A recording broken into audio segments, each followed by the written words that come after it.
Welcome to English at your touch. In the previous video, we saw the introduction to the parts of speech and the first one was noun. Today, we are going to see the kinds of nouns.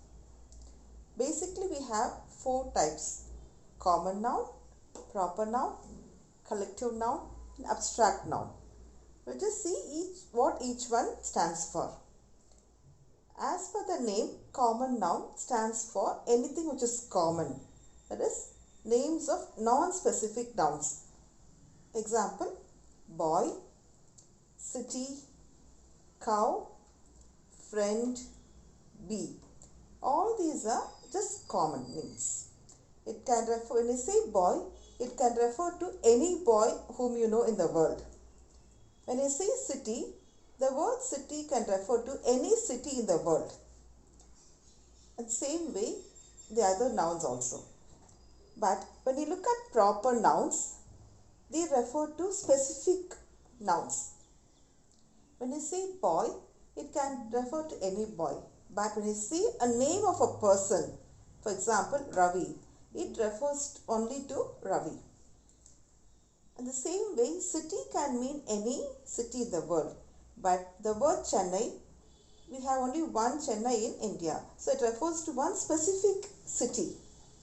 When you say, see, Bharatiyar is the name of one particular poet. So proper nouns stand for specific nouns.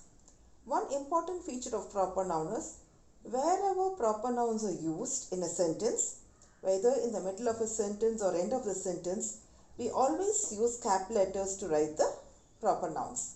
This should be kept in mind always. The third type is a collective noun. The term collective itself gives us a clue. The noun's group of things taken as a whole is called a collective noun. For example, we say cow is one common noun. But when we say a group of cows, we don't say group of cows. We say a herd of cattle. The word herd is actually a collective noun. Same way when we say bees, we just say when group of bees come together, you shall see actually when you just go and disturb the beehive, bees come to attack.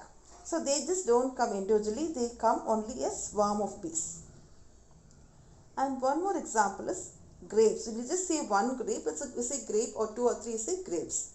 But we see, how do we see the grapes in a plant? We see them only as bunch of grapes, bunch of keys. And the fourth type is the abstract noun. The term abstract itself is something which cannot be defined very clearly. Here, we know the five senses. What are they? Sight, hearing, smell, touch, all those things. Here, the nouns which cannot be controlled or seen by perceived by the five senses are called abstract nouns. For example, look at the examples: honesty, truth, freedom, anger, happiness. So these nouns cannot be seen, cannot be touched, but can be felt. Can only be felt. Honesty can only feel a person being honest. And the same way, truth only, you can just tell, I am telling the truth, but we cannot see the truth or hear it or touch it, but you can only feel it. So abstract nouns can only be felt. These are the four types of nouns.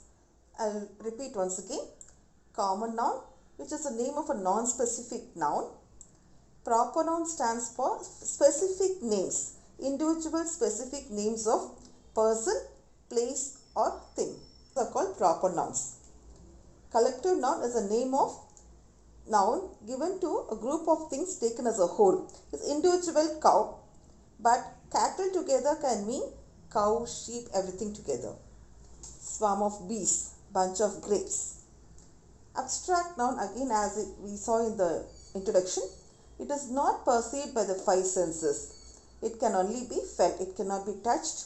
It cannot be seen. It cannot be heard. But it can only be felt. If you feel this video is helpful for you, you can share it to the people whom it might be useful. And also subscribe it for